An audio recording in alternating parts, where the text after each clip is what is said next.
Somnath Bhavnagar highway પર ભયાનક અકસ્માત। બસમાં સવાર 30 માંથી એક મુસાફરનું મોત, 14 વ્યક્તિ ઘાયલ થયા છે। ઉમરી ગામ નજીક બસ પલટી હતી। બસ ડ્રાઈવર નશાની હાલતમાં હોવાનો આરોપ છે।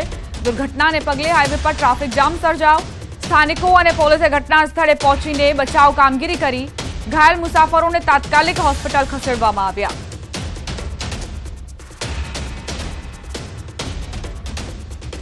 ડ્રાઈવરની બેદરકારીની હિસાબે अथवा आल्कोहोलનું સેવન કરીને અહીંયાથી ચાલુ કરી ત્યારે લોકોએ કીધું કે આલ્કોહોલનું સેવન કરતા હતા અને એને બેદરકારીથી આવું કર્યું છે એવું બી અમને જાણવા મળેલું છે।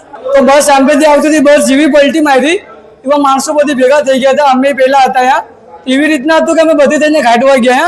મેં જેટલાથી મારે નીકળે એટલે અમે ગાઢ્યા લોકોને। એનીથી પછી એક જણો હતો આગળ ડ્રાઈવર સીટ પર, એ નીચે આખો દબાઈ ગયો હતો ને પ્લસ મારી આગળ તો રિક્ષા હતી એટલે હું રિક્ષામાં જેટલાને બેઠાડી શક્યો એટલાને મેં બેઠાડ્યો। સમાચાર સાબરકાંઠાથી અકસ્માત બાદ કારમાં આગ લાગી। હિંમતનગરના ઇલોલ રોડ પર રાત્રે બનાવ બન્યો। બાઇક અને કાર વચ્ચે અકસ્માત થયો હતો। ટક્કર બાદ કાર દિવાલ સાથે અથડાઈ હતી। દિવાલ સાથે કાર અથડાયા બાદ આગ લાગી। ચાલકને સ્થાનિકોએ કારમાંથી બહાર કાઢ્યો। અકસ્માતમાં 2 લોકો ઘાયલ થયા, જો કે આગ કાબૂમાં આવી ચૂકી છે। દિવાલ સાથે કાર અથડાયા બાદ કાર ભડભડ સળગી ઉઠી। 2 લોકો આ દુર્ઘટનામાં ઘાયલ થયાના સમાચાર છે, જો કે આગ પર કાબુ મેળવી લેવામાં આવ્યો છે અને ઘાયલોને પણ હોસ્પિટલ ખસેડવામાં આવ્યા છે।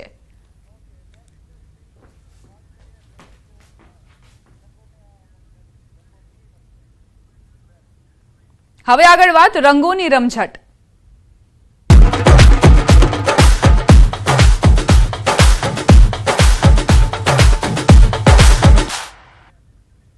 યાત્રાધામ ડાકોરમાં ફાગણી પૂનમની ધામધૂમપૂર્વક ઉજવણી થઈ રહી છે। રણછોડરાય મંદિરમાં રંગોત્સવ ઉજવાયો।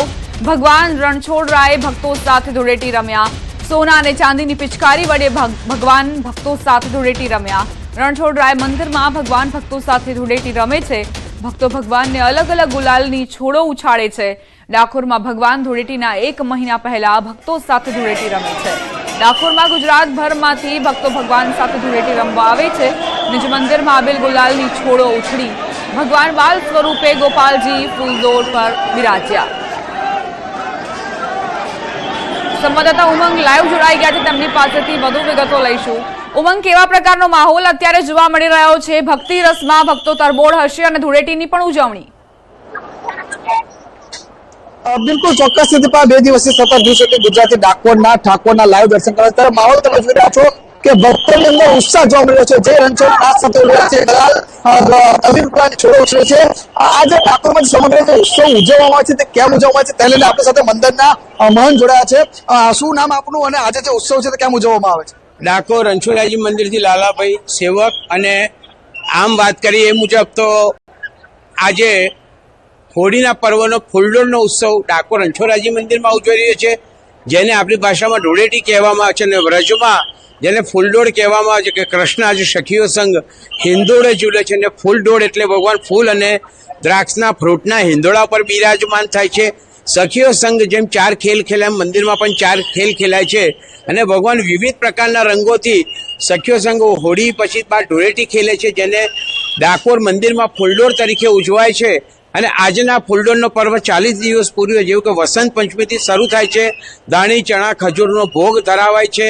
કહેવાય ને કે ચપટીથી મુઠ્ઠી સુધીનો પર્વ અને જ્યારે છેલ્લે ખૂબ જ ભાવથી સખીઓ સંગ ખેલે ત્યારે ડાકોર મંદિરમાં ફૂલડોળના દર્શન કરવા આપ જોઈ રહ્યા છો સવારથી કે 2 દિવસથી આ પર્વમાં લાખોની સંખ્યામાં ભક્તો આવે છે। આજના ફૂલડોળના વિશેષ દર્શન કરવા ભક્તો વિશેષ સંઘ લઈને ધજાઓ લઈને ચાલતા આવે છે। જેમ કૃષ્ણ ગોપીઓ સંગ વ્રજમાં ધૂળેટી ખેલ્યા તેમ ડાકોરમાં રાજા રણછોડ કૃષ્ણ ફૂલડોળમાં બિરાજમાની ભક્તો સંગ ધૂળેટી ખેલે છે અને ભક્તો રંગે રંગાઈને પોતાની મનોકામના પૂર્ણ કરે છે। એટલે દીપા ચોક્કસથી કે જે ભક્તો છે તે ભગવાન સાથે ધૂળેટી રમે છે। ગુજરાતભરમાં ધૂળેટીની ઉજવણી થાય છે, પરંતુ ડાકોરની અંદર દીપા 40 દિવસ એટલે કે ફાગણી પૂનમના 30 દિવસ પહેલાથી ઉજવણી ચાલુ થાય છે અને આ ઉજવણી રંગ પંચમી સુધી આગળ ઉજવાય છે અને ગુજરાતભરમાંથી હજારો ભક્તો આવે છે અને ભગવાન સાથે ગુલાલ અબીલની છબો ઉછાળીને અત્યારે ધૂળેટી રમતા ડાકોરની અંદર દીપા નજરે પડે છે। જી દીપા, આભાર ઉમંગ, તમામ જાણકારી આપવા માટે। તો ખેડામાં અત્યારે ભક્તો ઉમટ્યા છે અને ભગવાન રણછોડરાય સાથે અબીલ ગુલાલથી હોળી રમવા માટે આતુર નજરે પડી રહ્યા છે. સોના ચાંદીના પિચકારી સાથે ભગવાન ભક્તો સાથે હોળી રમ્યા. ડાકોરમાં જય રણછોડ માખણ ચોરના નાદ સાથે ફાગણી પૂનમની ધામધૂમપૂર્વક ઉજવણી થઈ રહી છે.